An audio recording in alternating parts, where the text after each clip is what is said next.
Hello hi friends, myself Govind Sunny, you are watching लॉगएम Latin for mathematics. Guys, आज हम discuss करेंगे part 3 of the GPP. ठीक है, तो देखिए हमारे पास general form of GPP second आज हमें देखनी है, सेकंड टाइप देखनी है। फर्स्ट टाइप हमने ऑलरेडी डिस्कस कर लिया लास्ट वीडियो में, आप उसे जरूर देखें और फिर आप यहाँ आएंगे तो आपको बेटर अंडरस्टैंडिंग में समझ में आएगा। तब देखिए सेकंड टाइप के जीपीपी का जनरल फॉर्म या फिर हम कह सकते हैं जीपीपी विथ कांस्टेंट्स। तो देखिए हमें लास्ट वीडियो से हमें पता है कि जो ऑब्जेक्टिव फंक्शन है वो मिनिमाइजेशन ऑफ z दिया जाएगा एफ ऑफ एक्स। अब यहाँ पे एफ ऑफ एक्स वही है जो फर्स्ट टाइप की कंडीशन में था। ठीक है, तो यहाँ पर जो एफ ऑफ एक्स है वो किसके टर्म में होगा, वो होगा हमारा पॉलिनोमियल टर्म में। ठीक है, तो इसलिए मैंने यहाँ पे मेंशन नहीं किया, लेकिन जो कांस्टेंट होंगे, ठीक है, जो अब क्योंकि हम विद कांस्टेंट की बात करें तो कांस्टेंट भी हमारे क्या होंगे, हमारे होंगे पॉलिनोमियल फॉर्म में।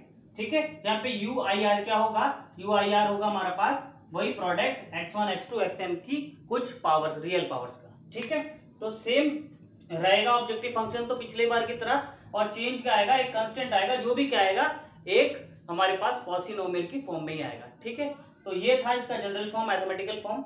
आइए अब हम देखते हैं कि हमारे पास जो कंडीशन थी वो इसके लिए क्या चेंज करेगी। ठीक है, तो देखिए हमारे पास जो गिवन कंडीशन थी वो ये थी, ठीक है, कि समेशन ऑफ यू आई, ठीक है, is greater than equals to product of ui upon del I raised to power del I। ठीक है, यहाँ पे सारे डेल्स का सम कितना है, 1 है, डेल सारे पॉजिटिव है।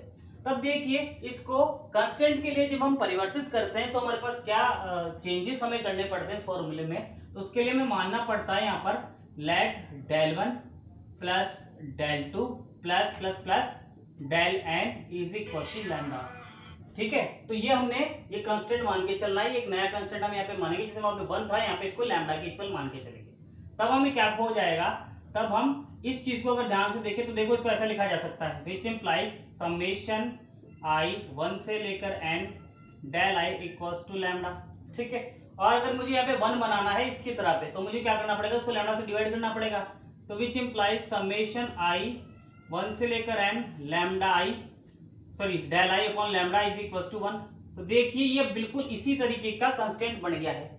ठीक है, वो इक्वल्स टू 1 आ गया। तो चेंज क्या है, चेंज आया है कि जितने भी डेल आई है वो रिप्लेस हो गए डेल आई बाय लैम्डा से। ठीक है, तो हमें क्या करना होगा, बेसिकली यही चेंज यहाँ पर करना होगा, जितने भी डेल है उनको डेल आई बाय लैम्डा से रिप्लेस करना है। तो देखिए इस वाले पोर्शन में तो कुछ चेंज आएगा नहीं, तो इसको एज इट इज लिखेंगे, समेशन आई 1 से लेकर n u i is greater than equal to, यहाँ चेंजेस आएंगे, प्रोडक्ट ऑफ आई 1 से लेकर एन, ठीक है, you i as it is है अपना, डेल की जगह पे क्या चेंज आ रहा है, डेल आई बाई लैम्डा। तो देखिए लैम्डा तो ऊपर आ जाएगा, डेल आई नीचे, ठीक है, रेस्ट टू पावर क्या आ जाएगी, डेल आई बाय लैम्डा। ठीक है जी, और देखिए यहां पर से हम क्या करेंगे, यहां पर से लैम्डा को बाहर निकाल लेंगे। ठीक है, और जो हमारे पास ये 1 अपॉन डेल है, ठीक है, इसको एक्सपेंड करके लिखते हैं। ठीक है, इस पूरे को एक्सपेंड करके लिखता हूं, तो देखिए ऐसा लिखा जाएगा, विच इम्प्लाइज समेशन आई 1 से लेकर N you i greater than equals to, ये लैम्डा बाहर आ जाएगा क्योंकि समेशन से फ्री है। ठीक है, प्रोडक्ट समेशन से फ्री है, तो बाहर आएगा तो इसकी पावर क्या आएगी, इसकी पावर आएगी लैम्डा। ठीक है, और इस जो लैम्डा ये वाला जो पावर वाला लैम्डा है मैं इसको ऑलरेडी इधर भेज देता हूँ, तो ये क्या हो जाएगा, यहाँ पे 1 अपॉन लैम्डा है तो यहाँ पर लैम्डा हो जाएगा, और जब ये वाला लैम्डा बाहर निकलेगा तो इसकी power del I product of आई 1 से लेकर एन, ठीक है, you I over del I raise to power del I यहाँ पे बच जाएगा। यानी कि हमारे पास बेसिकली क्या चेंज आया है। और हाँ देखिए ये जो डेल आई है ये यहाँ पर डेल आई के फॉर्म में, यानी कि यहाँ पर भी क्या लगेगा, इसका समेशन लगेगा। ठीक है, तो समेशन डेल आई फॉर्म में यहाँ पे बाहर आएगा। क्यों, क्योंकि पहले लैम्डा के लिए क्या आएगा, लैम्डा डेल 1, फिर प्रोडक्ट में लैम्डा डेल 2, इसका एक्सपेंशन ऐसा होगा ना, इसका एक्सपेंशन बता रहा हूं मैं आपको, u1 अपॉन डेल 1, ठीक है, lambda raise to power del i. ठीक है, क्योंकि अगर मैं लैम्डा उधर ले जाके मानूं तो ये इसका एक्सपेंशन ऐसा आएगा। ठीक है, this dot u2 over del 2 lambda raise to power del 2, और इसी तरीके से। तो देखिए यहां से जब लैम्डा आएगा तो इसकी पावर डेल 1, यहां से डेल 2, ठीक है, और पूरे का प्रोडक्ट करना है, प्रोडक्ट पे पावर ऐड हो जाती है, तो उससे यहाँ क्या आ जाएगा, समेशन डेल आई, और समेशन ऑफ डेल आई को हम क्या जानते हैं, वो है लैम्डा के बराबर। तो इसको फाइनली इसका सिंप्लीफाइड फॉर्म होगा समेशन आई 1 से लेकर N you I raise to power lambda greater than equals to, यहाँ से lambda raise to power lambda pi I 1 से लेकर N you I over del I raise to power del I. ये अब हमारे पास नया फॉर्मूला है जिसका हमें यूज करना होगा स्पेसिफिकली कांस्टेंट के लिए, और जो हमारे पास ऑब्जेक्टिव फंक्शन है उसके लिए ये वाला फॉर्मूला। ठीक है, तो हमें कांस्टेंट में ये वाला फॉर्मूला अप्लाई करना है और जो हमारा ऑब्जेक्टिव फंक्शन है वहां पे ये वाला फॉर्मूला अप्लाई करना है। ठीक है, तो ये हमेशा ध्यान रखना है। स्टार यहाँ लगा देता हूँ, ठीक है, ताकि आपको याद रहे कि ये वाला फॉर्मूला यूज करना है कांस्टेंट के लिए, और जो हमारे पास ऑब्जेक्टिव फंक्शन है उसके लिए ये वाला फॉर्मूला यूज करना है। ठीक है, दोनों के लिए अलग अलग फॉर्मूला यूज होगा सेम क्वेश्चन के अंदर। ठीक है, तो आइए देखते हैं इसको कैसे यूज करना है। ये फॉर्मूला आपको याद रखना है। ठीक है, तो देखते हैं एक एग्जांपल के थ्रू इसको कैसे यूज करना है। आइए देखते हैं। तो आइए दोस्तों देखते हैं इस एग्जांपल की सहायता से जो मैंने अभी आपको फॉर्मूला बताए थे वो कैसे यूज करना है। ठीक है, तो देखिए मैंने आपको बताया था कि ऑब्जेक्टिव फंक्शन के लिए हमें वही प्रोसेस करना है जो हम अनकंस्ट्रेंट प्रॉब्लम के लिए कर रहे थे, यानी फर्स्ट टाइप के लिए कर रहे थे। ठीक है, और जो सेकंड चीज जो हमें चेंज करनी है इस क्वेश्चन में वो है कि जो हमारा कांस्टेंट है उसके लिए कुछ अलग हमारे पास क्या होगा, अलग यूजेस होंगे। ठीक है, कुछ अलग हम इसको करेंगे जिसके लिए मैंने भी आपको फॉर्मूला बताया था। तो सबसे पहले हमें क्या करना होगा, हमें वही सेम टू सेम जो गिवन फंक्शन है उसको जितनी भी टर्म है ना उनको यू के फॉर्म में मान लेना है। तो F is equal to u1 तो मान लिया मैंने इस टर्म को, ठीक है, प्लस u2 मान लिया इस टर्म को, और ये आप यहाँ पे मेंशन भी कर सकते हो कि u1 is equal to 40 x1 inverse x2 inverse x3 inverse और u2 is equal to 40 x1 x3। ठीक है, ये हमने मान लेना है। फिर इसके लिए हमें फॉर्मूला लिखना है। ठीक है, तो फॉर्मूला कैसे बनेगा, जैसे हमने पिछले वीडियो में किया था सेम टू सेम वैसे ही जो ऑब्जेक्टिव फंक्शन है उसका फॉर्मूला क्या आएगा, देखिए u1 ये किसके इक्वल चल रहा है, f के, u1 plus u2 is greater than equal to क्या लिखेंगे हम इसको, u1 upon del 1 raise to power del 1 dot u2 upon del 2 raise to power del 2। ठीक है, जहां पर डेल 1 और डेल 2 क्या है, del 1 plus del 2 is equal to 1। ये बिल्कुल पिछले क्वेश्चन की तरह है। अब इसमें जो चेंज आएगा वो क्या आएगा, हम यहाँ पर इनटू में 1 मान लेंगे। ठीक है, और इनटू में 1 मानने का क्या फायदा होगा, इनटू में 1 मानने का फायदा ये होगा कि अब हम इस कंस्टेंट से क्या करेंगे, यहाँ पर कुछ वैल्यू रखेंगे। ठीक है, तो देखिए वो कैसे आएगी, इसको इक्वेशन नाम दे दीजिए, ये फर्स्ट, ये सेकंड, इसको थर्ड दे दीजिए नाम। ठीक है, ये थर्ड इक्वेशन हो गई। अब देखिए इक्वेशन 2 से, है ना, 2 इम्प्लाइज क्या करती है, देखिए इस 8 से पूरे को डिवाइड करेंगे तो यहाँ पे क्या बनेगा, x1 x2 over 2 plus x2 x3 over 4 equals to 1। देखिए इस 8 से डिवाइड इसलिए किया गया है कि हमने यहाँ पे 1 माना है। अगर आप यहाँ पर 8 मान लो तो आपको 8 से डिवाइड करने की जरूरत नहीं है। ठीक है, तो बस हम मोस्ट जनरली बात करें तो आप 1 मान लेना और जो भी यहाँ पे कांस्टेंट होगा उससे डिवाइड कर देना। इस फॉर्म में आ जाएगा कांस्टेंट। कांस्टेंट जब इस फॉर्म में आ जाएगा तो हमें क्या करना होगा, इसको भी u अगली u मानना पड़ेगा। जैसे ये u1 ये u2 वैसे इसको u3 और इसको u4।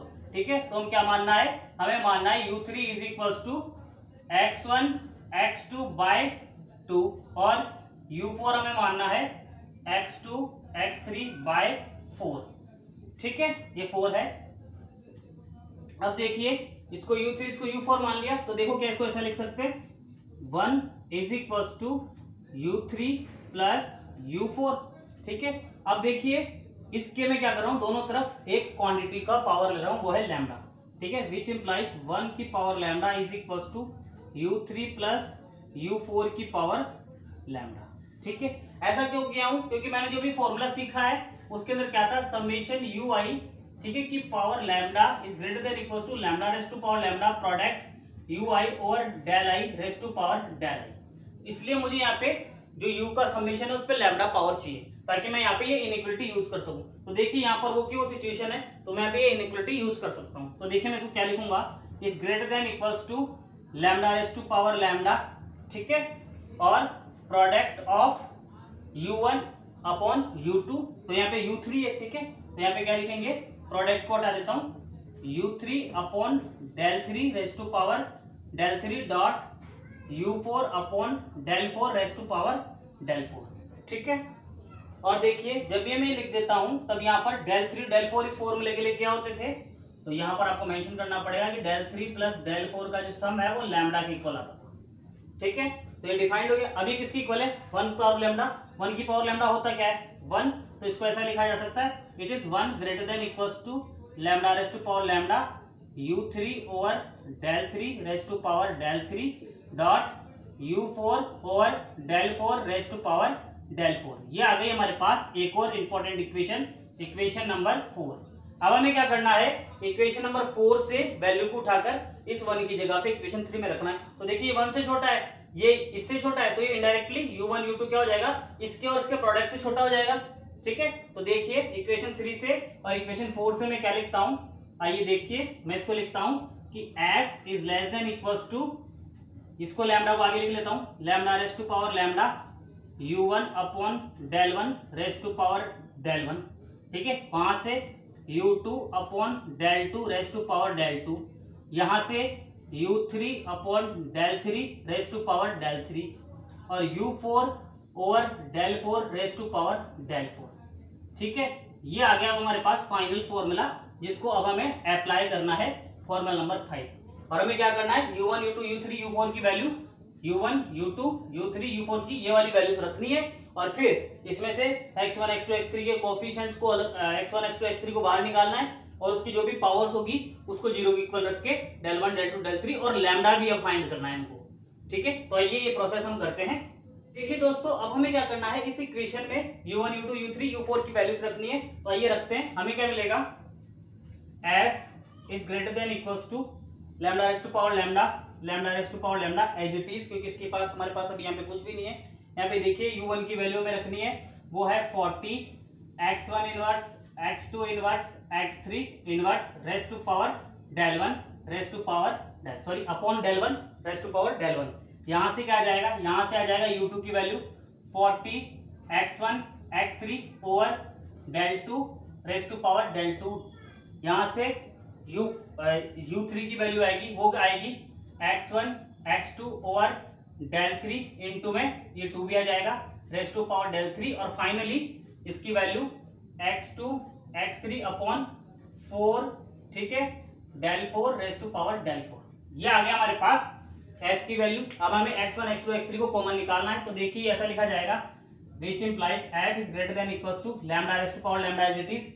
यहाँ से x1 की power minus del 1 plus del 2, ठीक है, प्लस डेल 3, यहाँ से और यहाँ से, इन तीन से डेल 1 डेल 2 डेल 3 इस तरह से आ जाएंगे। फिर x2 की पावर क्या आ जाएगी, यहाँ से माइनस डेल 1, यहाँ होगी नहीं, यहाँ से प्लस डेल 3 और लास्ट वाले से डेल 4। इसी तरह से डेल 3 x3 की, ठीक है, माइनस डेल 1, यहाँ से डेल 2 और लास्ट वाले से डेल 4। ठीक है, और बाकी सारी terms rest as it is. देखिए क्या क्या बच गया हमारे पास, सारे x निकल गए, यहाँ पे बच गया 40 over del 1 raise to power del 1। ठीक है, और देखिए हमारे पास बच गया यहाँ से 40, ठीक है, del 2 raise to power del 2। ठीक है, यहाँ से क्या बच गया, यहाँ से बच गया 1/2 del 3 raise to power del 3। यहाँ से बच गया 1/4 del 4 raise to power del 4। ठीक है, ये सब वैल्यूज हमारे पास बच चुकी है। हमें क्या करना होता है, इस स्टेज पर आकर जब हम यहाँ आ जाते हैं, हमने लास्ट जो एग्जांपल किया था उसमें भी ये था, फर्स्ट टाइप के लिए भी और सेकंड टाइप के लिए भी सेम है, कि यहाँ पर ये जो पावर्स आई है x1 x2 x3 जो भी वेरिएबल पावर है, इसको इक्वल टू 0 रखना है। ठीक है, तो देखिए मैं क्या रखता हूँ, मैं रखता हूँ minus del 1 plus del 2 plus del 3 equals टू 0, minus del 1 plus del 3 plus del 4 equals टू 0 और एक minus del 1 plus del 2 plus del 4 equals टू 0। देखिए तीन इक्वेशन तो ये आ गई। ठीक है, अब हमारे पास वेरिएबल कितने हैं, 4 है, 1 2 3 और एक चौथा।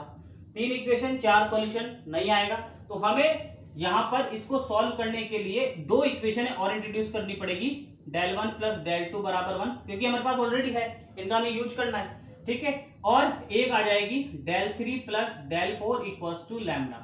ये वाली क्यों लिए, क्योंकि इसकी सहायता से क्या होगा, हमारे पास लैम्डा की वैल्यू भेजेगी। तो देखिए अब टोटल अननोन 5 है और 5 ही इक्वेशन है।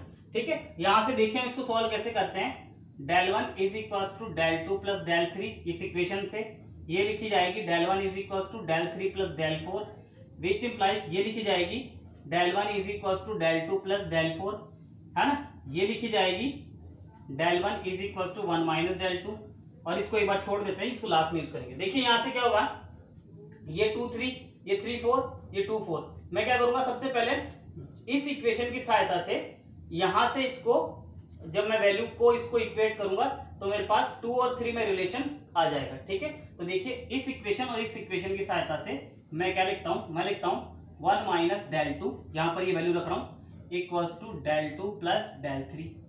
ठीक है, और देखिए ये del 2 उधर गया, या फिर बोल दूं वो del 2 इधर आ गया, जो भी चेंज करके मेरे पास अब रिजल्ट आएगा del 3 is equals to 1 minus 2 del 2। ठीक है, डेल्शन आ चुका है। अब मैं क्या करूंगा, इन दोनों इक्वेशनों को इक्वेट करूंगा। तब देखिए जब इन दोनों को इक्वेट करता हूं तब मेरे पास आंसर क्या आता है, इन दोनों को इक्वेट करने से del 3 plus del 4 is equals to del 2 plus del 4, which implies ये 4 से 4 कट गया, del 3 is equals to del 2। अब देखिए ये जो रिजल्ट आया इसको मैं, ये जो रिजल्ट है इसमें यूज करूंगा। ठीक है, तो ये मैं यहां रखूंगा। तब देखिए del 2 की वैल्यू मुझे क्या रखनी है, del 3। ठीक है, तो del 2 की वैल्यू यहाँ पे del 3 रखूंगा, तो del 3 एक तो यहाँ पर ये वाला इधर आ जाएगा, तो 3 del 3 बराबर 1, विच इंप्लाइज del 3 बराबर 1/3। तो del 3 की वैल्यू 1/3। अब देखिए यहाँ से del 3 और del 2 की वैल्यू क्या आ जाएगी, 1/3। तो del 2 और del 3 की वैल्यू आ गई। अब देखिए दो वैल्यू आ चुकी है, तीसरी वैल्यू चाहिए, उसके लिए क्या करेंगे, यहाँ पर वैल्यू रखेंगे तो del 1 आ जाएगी। ठीक है, तो del 1 मेरे पास क्या आएगा, del 1 आएगा, हाँ 1/3 को ऐड करूंगा तो 2/3, फिर 2/3 क्या आ गई, del 1 की वैल्यू। तीन वैल्यू आ गई है, चौथी वैल्यू निकालनी है तो किसी भी इक्वेशन में रख के निकाल सकते हैं। देखिए 4 की वैल्यू कहां से आएगी, यहाँ पर रख दीजिए। ठीक है, del 1 और del 3 की वैल्यू रख दीजिए, तो यहाँ से del 4 की वैल्यू आ जाएगी। तो यहाँ पे del 1 की वैल्यू क्या है, 2/3, del 3 की वैल्यू 1/3, इसको इधर लाएंगे तो कट पिट के del 4 की वैल्यू क्या आ जाएगी, उसकी वैल्यू भी 1/3 ही आएगी। तो ये del 4 की वैल्यू आ गई। अब हमारे पास del 4, del 3, del 2, del 1 सबकी वैल्यू है, तो इस इक्वेशन से हम क्या निकाल सकते हैं, लैम्डा की वैल्यू, वो क्या आएगी 2/3। ठीक है, तो बाद देखिए फाइनली del 1 भी आ चुका है, del 2 भी आ चुका है, del 3, del 4 और लैम्डा भी आ चुका है। पांचों वेरिएबल की वैल्यू फाइंड हो चुकी है। थोड़ी बहुत कैलकुलेशन है, आप आराम से कर सकते हैं। ठीक है, अब हमें क्या करना होगा, ये सारी वैल्यूज उठाकर जो ये इक्वेशन है इसमें रखनी होगी, क्योंकि ये पोर्शन तो हमने क्या कर दिया, खत्म कर दिया। इस वाले पोर्शन की वैल्यू तो हमने 1 कर दी, क्योंकि पावर्स को 0 रखकर। अब यहाँ पर वैल्यू रखनी है और यहाँ पर वैल्यूज रखनी है, इसे सॉल्व करना है। ठीक है, तो आइए देखते हैं इसका सॉल्यूशन क्या आता है। तो हम फाइनली del 1, del 2, del 3 और लैम्डा की वैल्यूज यहाँ रखते हैं। तो देखिए क्या होगा, which implies f is greater than equals to, इसको तो 1 कर दिया, लैम्डा की वैल्यू हमारे पास आई थी 2/3 रेज़ टू पावर 2/3 हो जाएगी यहाँ पे। यहाँ से देखिए क्या हो जाएगा 40, del 1 की वैल्यू क्या आई थी 2/3। ठीक है, तो उससे इसको लिखेंगे 2 × 3 रेज़ टू पावर 2/3। वैसे ही यहाँ पर del 2 की वैल्यू क्या आई थी 1/3, तो इसको लिखेंगे अपॉन 3 इंटू में 1/3। इसी प्रकार से यहाँ पर del 3 की वैल्यू 1/3 आई थी, तो ये 3/2 रेज़ टू पावर 1/2 हो जाएगा। और इसी ऑर्डर में ये क्या हो जाएगा 3/4 रेज़ टू पावर 1/3 हो जाएगा। ठीक है, ये आ गया। अब इसको सॉल्व करना है, तो देखिए मैंने इसको ऑलरेडी सॉल्व कर रखा है, और फिर भी मैं आपको बता देता हूँ इसको सॉल्व करके। वैसे इसकी वैल्यू आएगी 60 सॉल्व करके। तो देखिए कैसे करना होता है, यहाँ पर सबसे पहले ये 1/3 ये 1/3 कर लूँ तो सारा 1/3 हो जाएगा। ठीक है, तो यहाँ पे जैसे मैं 1/3 करूंगा तो इसको स्क्वायर करना होगा, उसके लिए 4/9 रेज़ टू पावर 1/3। ठीक है, इसको करने के लिए यहाँ स्क्वायर करना होगा। सबसे पहले इसको ये काट दो, ये 20 और ये इंटू हो जाएंगे, तो 3 2 जा 6, यानी कि 60 का स्क्वायर कितना हो जाएगा 3600। ठीक है, तो ये क्या आ जाएगा 3600। ठीक है, 1/3। वैसे यहाँ पर 4 3 जा 12, 120 रेज़ टू पावर 1/3, यहाँ से 3/2 raise to power 1/3, 3/4 raise to power 1/3। देखिए अब सबकी पावर 1/3 है, 1/3 होल पावर कॉमन। ठीक है, तो f इज इक्वल्स टू, ये सब टर्म्स क्या हो जाएंगी मल्टीप्लाई होंगी। अब तो 4/9 into 3600 into 120 into 3/2 into 3/4 raise to power 1/3। तो देखिए ये 3 3 9 से 9 कट गया, ये 4 से 4 कट गया, इस 2 से इसको काट दो 60 टाइम। ठीक है, अब इन दोनों को मल्टीप्लीकेशन करोगे तो हमारे पास जो वैल्यू आएगी वो आएगी 216000। तो देखिए हमारे पास वैल्यू क्या आती है, f is greater than equals to 216000। ठीक है, क्योंकि 3 जीरो आएंगे, वो तो सीधी सी बात है 1/3। अब 216 या 216 किसका क्यूब होता है, वो होता है 6 का, और 000 से 1 0, यानी 60 का क्यूब है ये। ठीक है, तो देखिए इसको ऐसा लिखा जाएगा, जब आप इसका क्यूबिक रूट निकालोगे वो आएगा 60। तो हमारे पास f की वैल्यू कहां से स्टार्ट होगी 60 से। हमें f मिनिमाइजेशन में चाहिए था, तो f का मिनिमम वैल्यू क्या है 60 है। तो यहां से हम डायरेक्ट क्या कह सकते हैं कि minimum of f is equals to 60। ये आ गया हमारे पास डायरेक्ट ऑब्जेक्टिव फंक्शन की वैल्यू। ठीक है, अब हमें क्या फाइंड करना है, x1 x2 x3 की वैल्यूज, उसके लिए हम क्या यूज करेंगे आइए देखते हैं। तो दोस्तों हमने क्या किया है, हमने ऑलरेडी फाइंड कर लिया है f की वैल्यू, मिनिमम ऑफ f की वैल्यू 60। अब हमें फाइंड करना है x1 x2 x3 की वैल्यू। तो उसके लिए हम क्या करते हैं, मैंने आपको बताया था कि वो प्रॉपर्टियां इक्वल कब होती है, जो हमने फॉर्मूले पढ़ा वो इक्वल कब होते हैं, जब हमारे पास u1 upon del 1 equals to u2 upon del 2 होगा। उसी प्रकार से जो हमारे पास कांस्टेंट है उसके लिए अलग से एक रिलेशन आएगा, u3 upon del 3 equals to u4 upon del 4। जो लोगों ने लास्ट वीडियो देखा वो जानते हैं इस रिलेशन के बारे में, ठीक है। उसी प्रकार से इसके लिए ये रिलेशन होगा, ठीक है, कांस्टेंट के लिए ये और ऑब्जेक्टिव फंक्शन के लिए ये। अब इन दोनों फ्रैक्शंस की सहायता से हमें क्या फाइंड करना है, x1 x2 x3 की वैल्यू फाइंड करनी है। उसके लिए हमें यहाँ पे u1 u2 u3 और इन सब की वैल्यू रखनी है, ठीक है। तो चलिए देखते हैं क्या आता है। u1 की वैल्यू थी हमारे पास 40, x1 inverse x2 inverse x3 inverse upon del 1 की वैल्यू क्या आई थी, डेल 1 की वैल्यू आई थी 2/3, ठीक है। तो 2/3 इक्वल्स टू यहाँ पे u2 की वैल्यू थी 40, ठीक है, x2 x3 अपॉन डेल 2 की वैल्यू आई थी 1/3, ठीक है। इसी प्रकार यहां पर हम जब वैल्यू रखेंगे तो u3 की वैल्यू थी हमारे पास x1 x2 अपॉन में 4, ठीक है, x1 x2 अपॉन में 2, डेल 3 की वैल्यू थी 1/3 इक्वल्स टू इसकी वैल्यू थी x2 x3 अपॉन 4 1/3 डेल 4 की वैल्यू, ठीक है। ये वैल्यू आ गई है, ठीक है। अच्छा यहां पर क्या होगा, सॉरी यहां पर x1 था, ठीक है। तो ये वैल्यू होगी हमारे पास, ठीक है। अब हम क्या करेंगे, यहां से एक रिलेशन निकालेंगे और यहां से एक रिलेशन निकालेंगे। तो देखिए हमारे पास क्या आता है, जब हम यहां से इसको सॉल्व करते हैं तो देखिए इस 2 से ये इस 2 को एज इट इज रहने दीजिए, इस 40 से 40 कैंसिल हो गया, ठीक है। ये 1/3 से 1/3 कैंसिल हो गया, ये 2 बच गया, उसको उधर मल्टीप्लाई कर देंगे तो हमारे पास क्या बचेगा, x1 का इनवर्स x2 का इनवर्स x3 का इनवर्स इज इक्वल्स टू यहां से बच गया 2 x1 x3। ये लोग कट नहीं रहे, इसको एक बार यहीं छोड़ दो, हो सकता है उससे कुछ सॉल्व हो जाए। तो देखिए यहां से हमें क्या मिलेगा, यहां से हमें मिलेगा x2 से x2 कैंसिल, 1/3 से 1/3, इससे ये 2 टाइम गया। तो देखिए मेरे पास क्या बच गया, x1 is equals to x3/2। तो मुझे यहां से x3 और x1 में एक रिलेशन मिल गया, जो क्या है x3 is equals to 2x1, ठीक है। इसका यूज मैं यहां कर सकता हूं, ठीक है। तो देखिए ये टर्म क्या बन जाएगी, 2x1 को मैं x3 लिख दूंगा और यहां पर भी मैं क्या करूंगा, जो x3 है उसको क्या लिख दूंगा 2x1। तब यहां पे मुझे मिलेगा, इसको मैं अपॉन में लिख लेता हूं, x1 को मैं क्या लिख रहा हूं यहां से, x1 की वैल्यू में या तो लिख दूं x3 की टर्म में, ठीक है। तो x3 की टर्म में क्या आ जाएगी, ये आ जाएगी x3 अपॉन में 2, यहां से एक x2 आ जाएगा और एक x3 आ जाएगा, इज इक्वल्स टू यहां से 2x1 की वैल्यू x3 का स्क्वायर हो जाएगी, ठीक है। ये एक संबंध आ गया, एक रिलेशन आ गया। और इसको सिंप्लीफाई करके हम लिखें तो ये x3 उधर, ये 2 ऊपर, 2/x2 है ना, और x2 is equals to x3 की पावर 4। ये एक रिलेशन हमारे पास आ जाता है। अब देखिए ये सब रिलेशन आ तो गए, लेकिन हमारे पास अभी भी सॉल्यूशन से हम बहुत दूर है, क्योंकि ये दो अलग वेरिएबल में रिलेशन है, ये एक अलग रिलेशन है, इससे हम रिलेशन तो आ जाएंगे लेकिन सॉल्यूशन नहीं आएगा। तो हमें क्या करना होगा, सॉल्यूशन लेने के लिए इस इक्विलिटी को एक अलग डिफाइन करना होगा। देखो क्या, इन दोनों को प्लस करके लिखो, तो u3 प्लस u4 अपॉन ये डेल 3 प्लस डेल 4। यहां से हमारे पास अब क्या हो जाएगी, एक और फ्रैक्शन क्रिएट होगी। तो देखो u3 और u4 का सम क्या था, u3 और u4 का सम हमारे पास कांस्टेंट के इक्वल था, और कांस्टेंट की वैल्यू हमने किसकी इक्वल करी थी, 1 के इक्वल। तो इसकी वैल्यू तो 1 हो गई, ठीक है। और देखिए डेल 3 प्लस डेल 4 की वैल्यू लैम्डा की इक्वल थी, ठीक है। लैम्डा और लैम्डा की वैल्यू क्या थी हमारे पास 2/3, तो यहां से क्या आ जाएगा 3/2। तो हमारे पास ये दोनों फ्रैक्शन किसके इक्वल है, 3/2 के। Got it. तो मैं क्या लिख सकता हूं, मैं लिख सकता हूं यहां से u3 की वैल्यू x1 x2 अपॉन, इसको देखो क्या आया था, ये 2/3 इज इक्वल टू 3/2। ये उधर चला जाएगा तो x1 x2 is equal to क्या हो जाएगा, ये उधर मल्टीप्लाई में जाएगा तो कट जाएंगे सारे, ठीक है। तो ये हो जाएगा 1,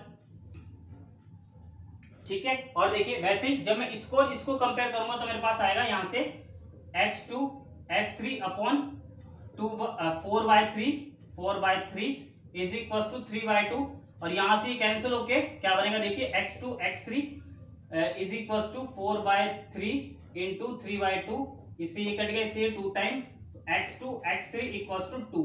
ये हमारे पास एक और रिलेशन आ गया है। तो देखिए x2 और x3 में रिलेशन आ गया, x1 x2 में एक नया रिलेशन आ गया।